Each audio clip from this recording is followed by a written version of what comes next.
믿습니다. 오늘 우리에게 주시는 하나님 말씀 사도행전 18장 9절로 11절까지 말씀입니다. 사도행전 18장 9절부터 11절까지 말씀을 함께 읽어보겠습니다.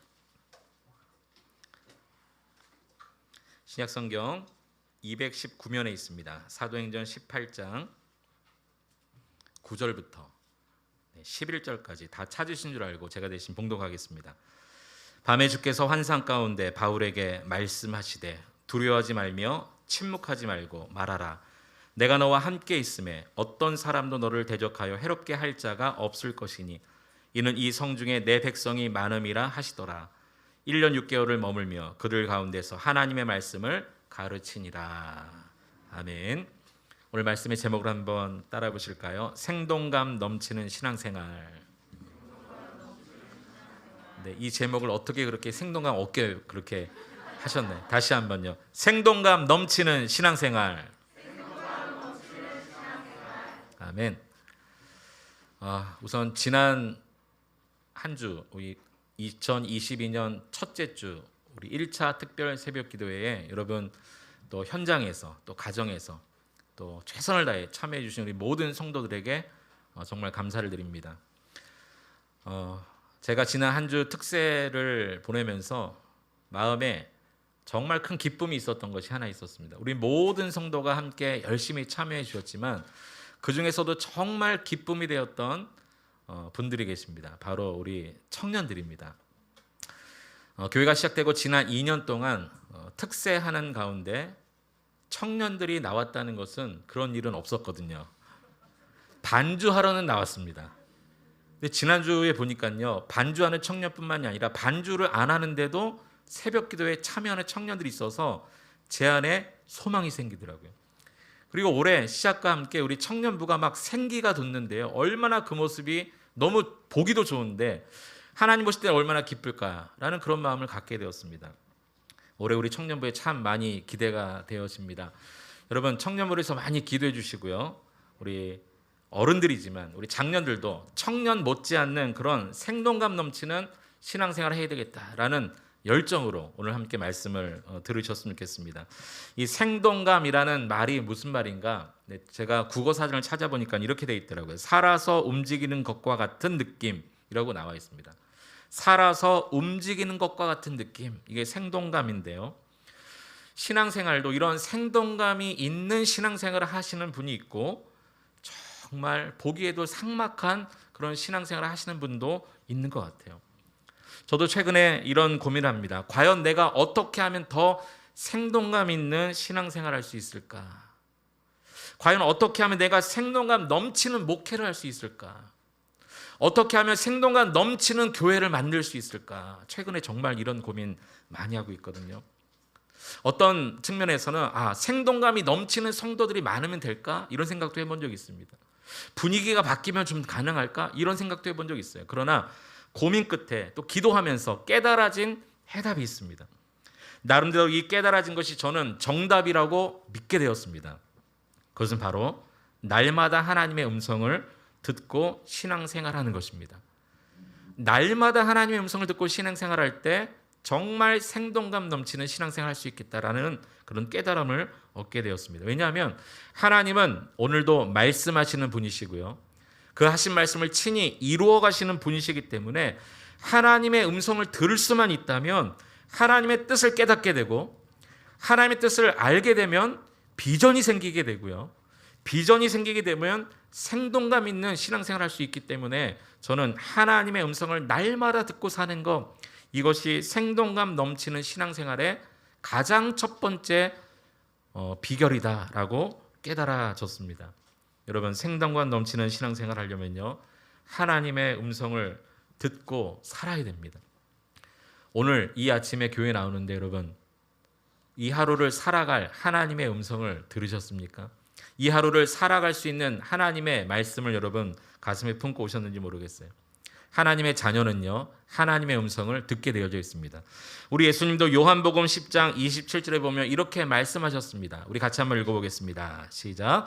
내 양은 내 음성을 들으며 나는 그들을 알며 그들은 나를 따르느니라. 아멘. 우리 주님 분명히 말씀하셨어요.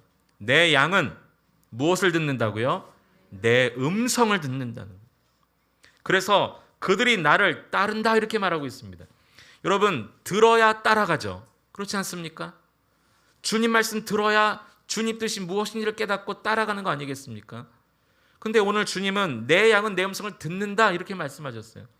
주님의 자녀는요, 주님의 음성을 듣게 되어져 있습니다. 저는 쌍둥이로 자랐기 때문에 어릴 때부터 하도 많이 전화 통화를 할 때 잘 통화를 하다가도 중간에 꼭 이렇게 질문을 많이 들었어요. 저희 형 이름은 안성찬이거든요. 전화를 잘하다가도 근데 네가 성욱이냐 성찬이냐 물어보세요. 그러니까 얼굴을 못 보고 목소리만 들으니까 목소리도 비슷하고 똑같으니까 헷갈리시는 거예요. 근데 저는요, 지금까지 전화 통화하면서 많은 분들이 그렇게 질문을 했는데 단 한 번도 네가 성욱이냐 성찬이냐 물어보지 않은 분이 딱 계세요. 바로 저의 부모님이십니다. 저희 부모님은요, 여보세요 이 한마디에 누군지를 대번에 아세요. 또 반대로 저도요, 저의 부모님의 음성은요, 아예 부모님 뱃속부터 계속 들었기 때문에 지나가다가도 부모님의 음성은 알게 됩니다. 제가 작년에 깜짝 놀랄 일이 한 번 있었는데요. 우리 교회가 소속된 강북 노회에 참여하게 되었습니다. 저희 아버지가 지금은 은퇴를 하셨습니다만 작년까지는 CTS 경기 북부에서 이제 일을 하셨거든요. CTS는 기독교 방송국이기 때문에 뭐 각 교계나 교단, 노회에 어떤 크고 작은 사건이 있을 때마다 카메라 들고 와서 취재하는 그런 이제 방송국이죠. 근데 제가 노회에 딱 갔는데 이제 많은 목사님들이 이렇게 모여서 노회 전에 이런저런 막 대화를 하고 계셨어요. 많은 분들이 모였기 때문에 저는 뭐 누군지 잘 모르고 지나가고 있는데 지나가다가 갑자기 머리를 스치는 음성이 하나 들리는 거예요. 저희 아버지 목소리가 들리는 거예요. 다시 뒤를 돌아봤더니 그 목사님 사이에서 저희 아버지도 저를 닮아서, 제가 아버지를 닮았겠지만 키가 작으시거든요. 그 목사님들 사이에서 안 보이시는 분인데 목소리가 들려서 제가 뒤를 돌아봤다니까요. 그런데 정확하게 저희 아버지가 그 사이에 계시더라고요. 저도 알게 되었어요. 자녀는 부모님의 음성이 들리는구나. 우리 주님도 그렇게 말씀하시지 않았습니까? 여러분, 이처럼 하나님의 자녀는요, 하나님의 음성을 듣게 됩니다. 하나님의 음성이 들립니다. 오늘 이 하루 또 남은 일평생 여러분 살아가시는 동안에 하나님의 음성을 듣는 여러분 될 수 있기를 축원합니다. 특히 올해 우리 교회 표 다시 새롭게 세 가지를 우리가 리빌드하기 원하는데 그 첫 번째가 리빌드 캐논 아닙니까? 캐논은요, 기준이라는 뜻과 함께 성경이라는 의미를 가진 두 번째 단어입니다. 성경을 주로 바이블이라고도 하지만 캐논이라고도 영어로 표현합니다. 왜냐하면 성경은 우리의 삶에, 우리의 신앙의 기준이 되기 때문이죠. 그래서 리빌드 캐논은요, 하나님의 말씀이 다시 내 삶의 기준이 되도록 하자라는 그런 말입니다. 말씀이 나의 삶을 다시 세우는 거죠. 올 한 해 하나님 말씀에 사로잡혀 한번 살아보자라는 것입니다. 그러려면 말씀이 기준이 되어야 하지 않겠습니까? 그런데 이 리빌드 캐논 할 수 있는 가장 좋은 방법은요, 다른 게 없습니다. 하나님 말씀을 읽고 묵상하고 그대로 사는 것입니다. 우리는 이것을 모르지 않습니다. 잘 알고 있어요. 하나님 말씀을 읽고 묵상하고 적용하는 것, 이게 뭡니까? 네, 여러분 다 지금 하고 계신 건데 큐티입니다. 큐티. 여러분, 오늘 제가 처음 듣는 이야기를 하는 시간이 아닙니다. 이전에 우리가 사역하고 생활했던 이전의 교회에서는요, 생명의 삶 큐티 책으로 순모임을 하다 보니까 그래도 일주일에 하루 정도는 큐티를 대부분 하셨어요. 그런데 우리 교회는요, 저의 어떤 지론이기도 합니다만은 주일날 강단을 통해 선포된 말씀을 가지고 그 선포된 말씀으로 일주일을 한번 살아보자는 그런 목적에서 저희는 생명의 삶 큐티책으로 순모임을 하는 것이 아니라 주일 설교 내용을 가지고 순모임을 합니다. 그러다 보니까 이전 교회에 비해서 큐티를 많이 안 하시더라고요. 이전에는 큐티책을 사기도 했는데 지금은 큐티책을 사지도 않는다는 말씀을 듣기도 해봤습니다. 여러분, 우리가 큐티하는 것은요, 어느 프로그램이 아닙니다. 큐티는 어떤 행사가 아니에요. 어느 교회만 하는 것이 아니라 우리가 주님의 음성을 듣기 위해서 내가 하루에 날마다 시간을 내서 하나님 말씀을 읽고 묵상하고 적용하는 것, 이것이 큐티인데요, 이것은 어떤 프로그램이 아닙니다. 이것은 선택의 문제도 아니에요. 어떤 분은 이 큐티 매너리즘에 빠져서 마치 숙제하듯이 큐티하시는 분도 있는 것 같아요. 저는 지금까지 큐티 정말 잘하시는 분들을 많이 만나봤는데요, 가만히 그 특징을 보니까요, 큐티를 오랫동안 하신 분일수록 큐티에 지쳐 계시더라고요. 왜냐하면 이 큐티를 숙제처럼 해왔기 때문인 것입니다. 올해 그러나 다시 새롭게라는 이 표 앞에 우리가 큐티를 숙제처럼 하는 것이 아니라 정말 하나님의 말씀이 내 삶 그 자체가 될 수 있도록 여러분 지금 1월 달부터 훈련해 나가셨으면 좋겠어요. 그래서 저는 오늘부터 몇 주 동안 말씀 묵상에 대해서 함께 말씀을 나누려고 합니다. 여러분 다시 한번 올해 하나님 말씀을 가까이 하겠다는 결심이 서신 분이 많으실 텐데 더욱더 하나님 말씀 묵상을 가까이 할 수 있는 그런 한 해가 될 수 있기를 원합니다. 우리 예수님은 공생의 초기에 광야에서 40일간 금식 기도를 하신 적이 있습니다. 그런데 금식 기도가 끝나자마자 어떻게 알고 사탄이 와서 그 시장하신 예수님께 돌을 내밀면서 떡으로 만들어 먹어봐라 라고 시험을 하죠. 그때 예수님께서 뭐라고 말씀하셨습니까? 사람이 떡으로만 살 것이 아니요 하나님의 입에서 나오는 모든 말씀으로 살 것이니라 라고 말씀하시면서 하나님의 말씀을 읽고 듣고 묵상하고 그 말씀대로 사는 것이 선택의 문제가 아니라 모든 사람들에게 반드시 있어야 되는 필수의 문제라는 것을 말씀해 주셨어요. 떡으로 사는 모든 사람은 동시에 하나님 말씀으로도 살아야 됨을 알려주신 것이죠. 여러분 하나님 말씀을 묵상하고 읽고 적용하는 것은 그래서 이것은 우리에게 당연히 있어야 되는 삶입니다. 우리 주님이 모든 사람은 그렇게 살아야 된다 말씀하셨어요. 주님은 오늘도 우리에게 말씀하시는 분이시고 그 말씀을 이루어 가시는 분이십니다. 우리는 주님의 말씀을 통해서 주님의 뜻을 깨닫게 되고요, 주님이 내 인생을 어떻게 인도해 가시는지를 말씀을 통해서 알게 될 때가 참 많습니다. 오늘 본문만 봐도 그렇습니다. 오늘 본문은요, 사도 바울이 2차 선교 여행을 거의 끝내갈 쯤입니다. 2차 선교 여행이 다 마무리되어 갈 때에 고린도를 잠깐 지나서 이제 파송받은 교회로 돌아갈 계획을 가지고 있었어요. 그러니까 마지막 단계입니다. 그런데 고린도에 왔을 때 역시 고린도에서도 이 유대인들이 사도 바울을 얼마나 많이 방해하는지 몰라요. 막 쫓아다니면서 핍박을 합니다. 너무 큰 두려움을 느꼈겠죠. 아마 이쯤 되면 2차 선교여행도 마무리돼 가니까 빨리 여기서 좀 정리하고 돌아가자 이랬을지 몰라요. 그런데 오늘 본문 9절과 10절에 보면 하나님께서 밤중에 환상 가운데 바울에게 말씀하십니다. 우리 9절 한번 보시면요, 밤에 주께서 환상 가운데 이렇게 말하고 있어요. 밤에. 이 밤이라는 것 자체가 어둠, 두려움, 외로움을 상징하는 그런 때 아닙니까? 정말 그 두려운 그때, 외로운 그때에 찾아오셨어요. 그리고 말씀하십니다. 두려워하지 말며 침묵하지 말고 말하라 이렇게 말씀하십니다. 두려워하지 말라라고만 말씀하신 것이 아니라 침묵하지 말고 말하라, 잠잠하지 말고 말하라는 것, 계속 여기서도 복음을 전할 것을 명령하셨어요.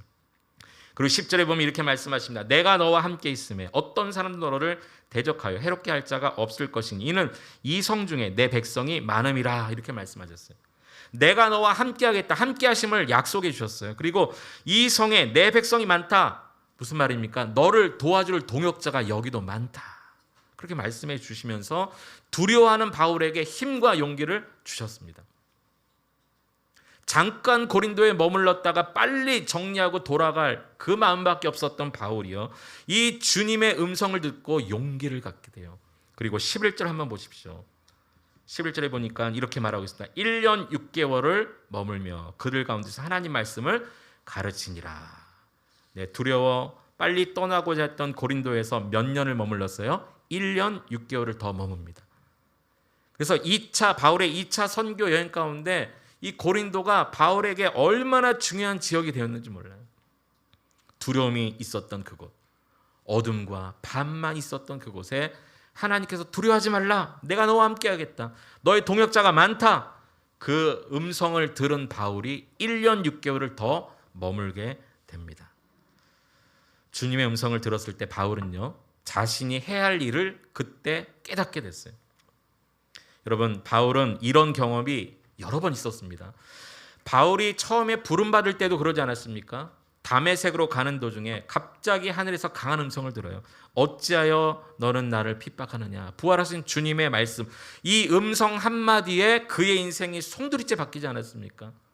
또 그의 삶이 그렇게 살았고요. 그의 마지막 순간에 보면 이제 죄인된 신분으로 로마로 압송되어 갈 때 배를 타고 가는데 유로골라라는 큰 광풍을 만나서 성경에 보면 몇 날 며칠을 파도와 싸우며 죽을 고비를 넘깁니다.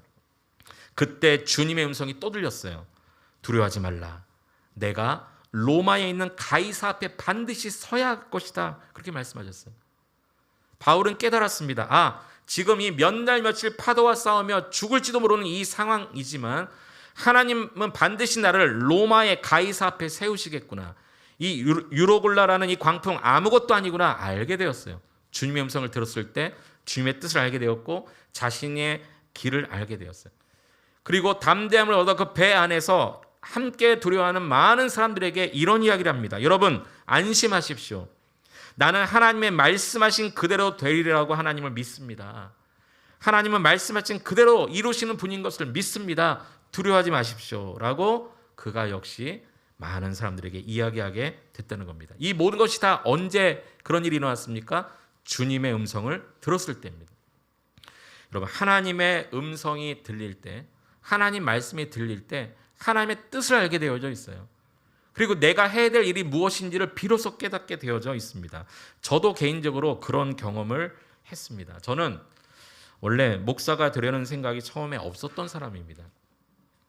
그래서 고등학교를 졸업할 때, 대학을 갈 때도 경제학과, 경영학과에 지원을 해서 돈 많이 벌어서 교회에서 헌금 많이 하는 성도가 돼야지, 이런 꿈이 있었어요. 그러니까 돈을 많이 벌 생각밖에 없었죠. 그런데 하나님께서 저를 주의 종으로 부르시는 그때, 제가 저의 미래를 하나님 앞에 맡기며 뜻을 구하고 있을 그때에 4주 연속으로 주일 예배 설교를 통해서 하나님의 음성을 듣게 되었어요. 저의 미래의 앞길을 구하는 그때에 제가 특별히 목사님께 그때 부탁을 드린 것도 아닌데 4주 연속 어떤 말씀하셨냐면 사명자에 대한 말씀하셨어요. 사명자는 어떤 삶을 사는 삶인가? 부르심을 입은 삶을 어떻게 살아야 되는가? 저는 그 4주 연속 강단을 통해서 주신 이 설교 말씀이 하나님의 응답으로 제 가슴에 다가왔어요. 그리고 하나님이 나를 주의 종으로 부르시는구나. 내가 돈 많이 벌어서 헌금 많이 하고 그것도 귀한 일이겠지만, 그러나 하나님은 나를 하나님의 종으로 부르셨구나. 저는 다른 방법으로 깨달은 것이 아니라 설교 말씀을 통해 부르심, 그 소명을 깨닫게 되었어요. 그리고 제가 군대도 다녀와서 또 다시 신학교에 들어갈 때, 이 입학시험 보기 전날 하나님은 꿈을 통해 저에게 환상 가운데 합격증을 보여주셨어요. 시험도 보기 전에. 또 저는 그때 확신했습니다. 내가 신학교 가서 공부하는 게 하나님의 뜻이구나. 또 시험 보는 날 다른 사람들은 막 떨면서 그렇게 시험장에 들어가는데 저는 이미 전날 합격증을 꿈에 받았기 때문에 아무 두려움이 없는 거예요. 제가 그 시험에 어떻게 됐을까요? 결과가? 떨어졌을까요? 당당하게 합격을 했어요. 그리고 신학교 생활 공부하는 가운데 하나님이 저를 부르신 소명을, 이 소명의 말씀뿐만이 아니라 제가 앞으로 목회 활동을 어떻게 해야 될지 이 사명, 저의 미션의 말씀도 성경을 통해 알려주셨어요. 제가 신학교 3학년 때 하나님, 제가 신학교에 들어와 하나님 뜻대로 제가 들어와 공부하고 있는데 그럼 제가 어떻게 사역해야 되겠습니까? 제가 어떻게 목회해야 되겠습니까? 기도하는 가운데 하나님께서는 저에게 시편 2구절의 말씀을 통해서 앞으로 너의 길은 이럴 것이다라고 저의 소명, 사명을 말씀해 주셨어요. 첫 번째는 시편 22편 22절 말씀인데요. 내가 같이 한번 읽어보겠습니다. 내가 주의 이름을 형제에게 선포하고 회중 가운데서 주를 찬송하리이다. 이 말씀을 통해서 말씀과 찬양을 겸비한 복음을 전하는 메신저가 될 것을 말씀해 주셨어요. 이 말씀을 받고 제가 4학년 때 약간 흔들렸습니다. 하나님, 정말 이것이 제가 할 일이 맞습니까? 그럴 때 하나님께서 두 번째 말씀 주셨어요. 시편 106편 12절 말씀인데요. 같이 한번 읽어보겠습니다. 이에 그들이 그의 말씀을 믿고 그를 찬양한 노래를 불렀도다. 하나님이 저에게 마침 그렇게 말씀하시는 것 같았어요. 제 귀에 대고 그렇게 말씀하시는 것 같았어요. 네가 어디를 가든지 주의 이름을 형제에게 선포하고 말씀을 증거하는 거죠. 회중에서 주를 찬양한다면 그들이 너의 그 말씀을 믿을 것이다. 그리고 주님을 찬양한 노래를 그들도 함께 부를 것이다 라고 아예 저의 의문에 대해서 확답해 주신 듯한 그런 말씀, 이 두 구절 말씀이 오늘 저를 여기까지 인도해 오셨습니다. 그래서 저는 어디를 가든지 하나님 말씀을 증거함과 동시에 항상 그 말씀을 통해서 하나님을 찬양하고 또 성도들과 함께 찬양하며 하는 것이 저의 어떻게 보면 사역의 주된 사역입니다. 이것이 아무것도 아닌 것 같지만 저는 분명히 확신합니다. 저를 여기까지 인도해 오신 것이 하나님이시고 그분의 말씀이고요. 앞으로 저를 인도해 가실 분도 하나님이시고 그분의 말씀입니다. 제 인생 앞으로 하나님의 말씀이 저를 인도해 가실 것을 저는 확신합니다. 그래서 저는요, 하나님 말씀밖에 기대할 게 없어요. 저는요, 하나님 말씀밖에 따라갈 게 없습니다. 저는 하나님 말씀밖에 그래서 전할 게 없습니다. 예전에 비전교회 어떤 집사님께서 이런 말씀을 하신 것이 아직도 저한테는 이렇게 각인되어 있는 한 말씀이 있어요. 어떤 말씀을 하셨냐면, 목사님은 참 설교가 은혜롭고 참 좋은데 끝에 가면 결론은 하나예요. 하나님 말씀대로 살아라. 이것밖에 없다는 거예요. 그게 그때는 좀 상처가 됐거든요. 근데 가만히 생각해 보니까 맞아요. 저는 제 인생을 하나님께서 말씀으로 인도해 오셨고 앞으로도 인도해 가실 거고, 그래서 저는 기대할 게 하나님 말씀밖에 없고 선포할 게 하나님 말씀밖에 없어요. 아마 여기 계신 분들도 다 동의하는 바인지도 모르겠습니다. 맞아, 안성호 목사님은 설교가 거기서 거기야. 결론 하나야. 하나님 말씀대로 살라는 그거밖에 없어. 근데 저는 그거밖에 말할 게 없어요. 저는 그렇게 살아왔기 때문인 것입니다. 이 사도행전을 기록한 의사 누가는요, 직업이 의사였기 때문에 사람을 잘 관찰하는 능력이 있었습니다. 여러분, 사도행전과 또 누가복음을 읽어보면 다른 복음서와 다른 아주 독특한 표현들이 많이 나오고요. 그리고 자세하게 사건을 기록해 놓았습니다. 이 누가에게 주신 하나님의 은사죠. 근데 이 의사였던 누가가 많은 병자들을 대하면서 깨달은 게 하나 있었어요. 사람이 죽고 사는 문제, 그리고 사람이 힘을 내는 거, 살게 되는 거, 움직이게 되는 거, 이것이 어떤 의술이나 약에 있는 것이 아니라는 것을 깨닫고 사도행전 17장 28절에 이렇게 누가가 기록을 해놓았습니다. 우리 같이 한번 읽어보겠습니다. 시작. 우리가 그를 힘입어 살며 기동하며 존재하느니라. 할렐루야. 누가가 깨달은 비밀입니다.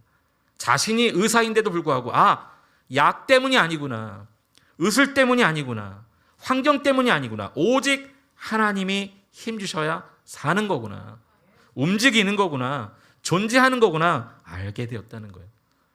하나님의 말씀이 우리를 이끌어갑니다. 하나님의 말씀이 우리를 살게 하는 것입니다. 올 한 해 다시 새롭게 되기 위해서는 하나님 말씀을 붙잡을 수밖에 없어요. 여러분도 하나님 말씀 성경을 읽을 때마다 하나님이 지금 말씀을 통해 나를 인도해 가심을 믿으며 성경을 한번 읽어보세요. 하나님께서 여러분에게 힘주시고 기동하게 하시고 살게 하실 것입니다. 여러분의 삶의 존재의 목적을 말씀에서 알게 하실 것입니다. 온 세상을 창조하신, 그리고 그 창조하신 것을 오늘도 주관하고 다스리시는 그 하나님의 그분의 말씀으로 내가 인도를 받는다. 여러분, 이거보다 엄청난 기적이 있을까요? 엄청난 사건이 있을까요?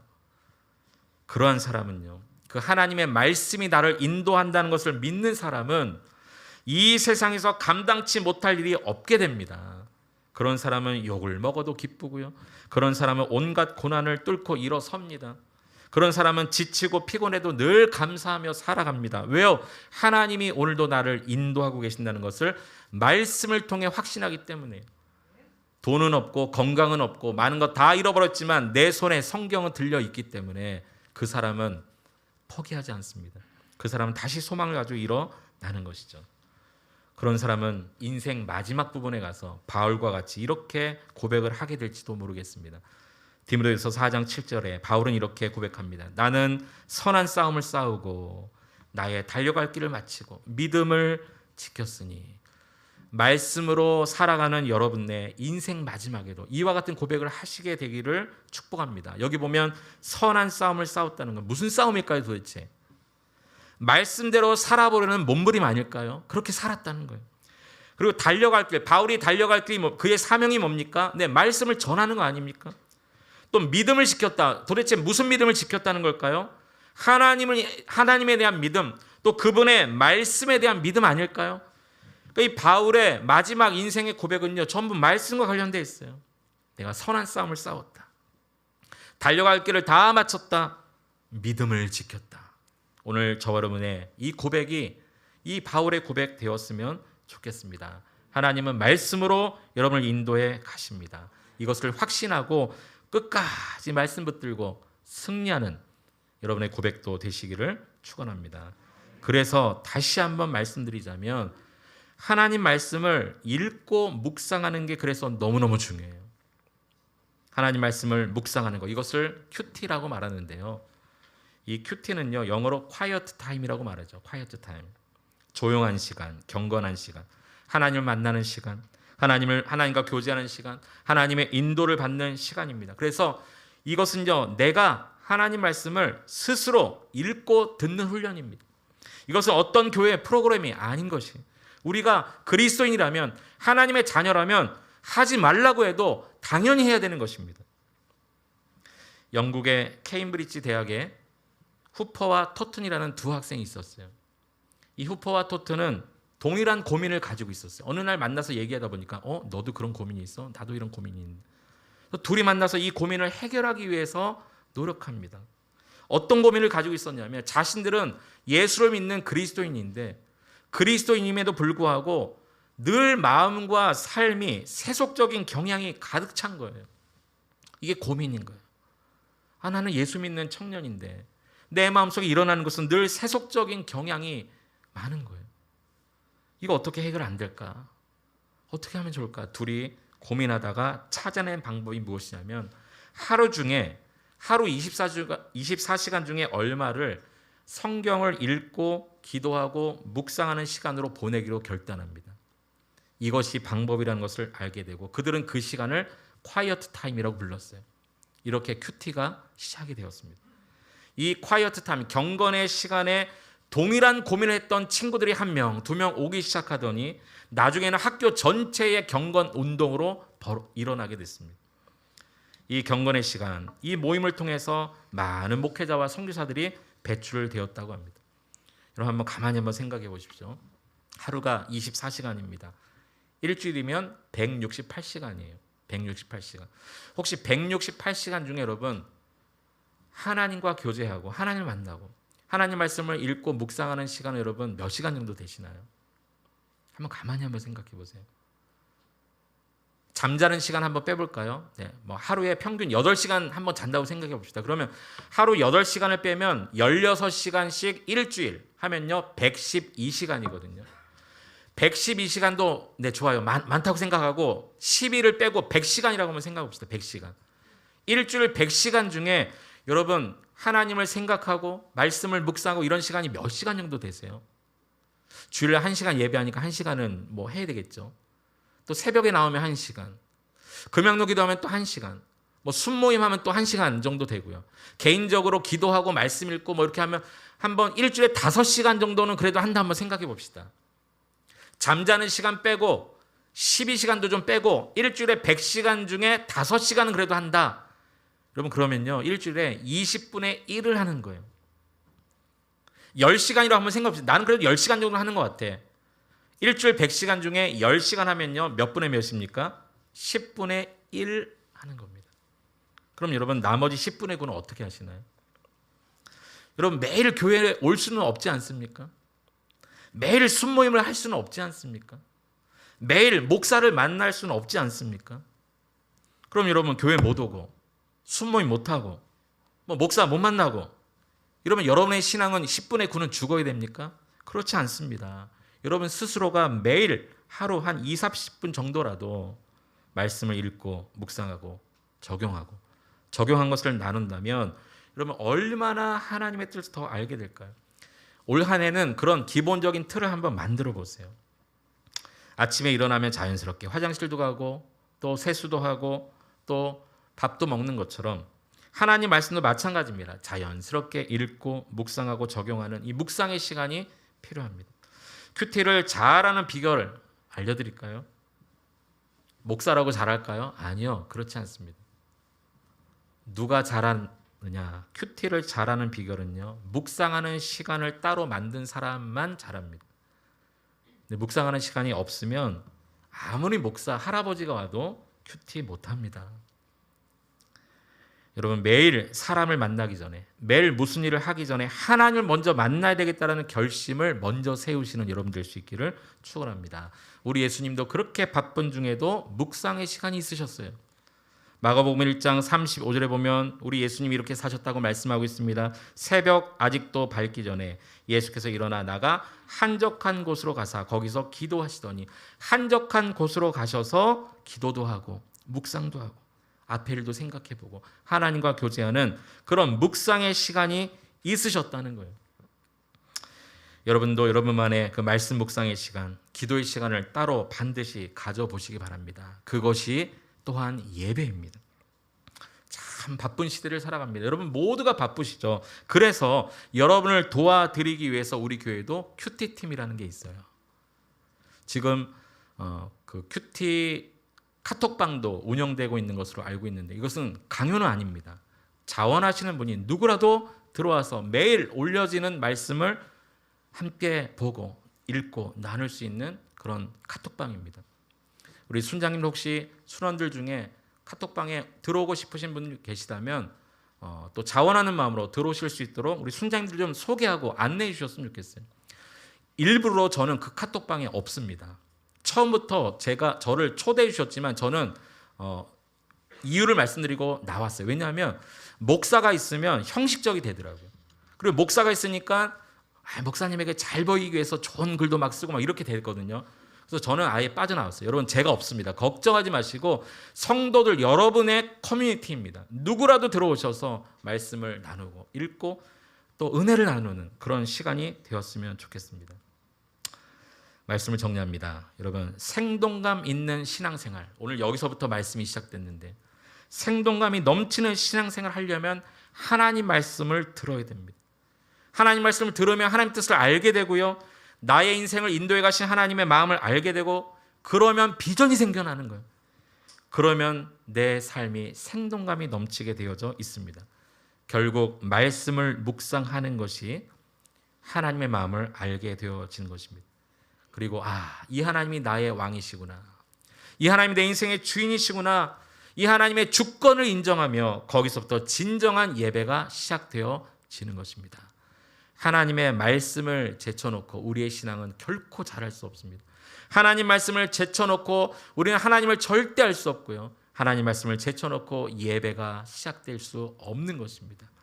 우리 사랑하는 모든 성도들 올 한 해는요, 리빌드 캐논, 하나님 말씀 위에 자신의 삶을 세우고 하나님 말씀을 가까이하여 그 말씀이 인도에 가신 여러분의 삶이 인생의 길이 열릴 수 있는 한 해가 될 수 있기를 축원합니다.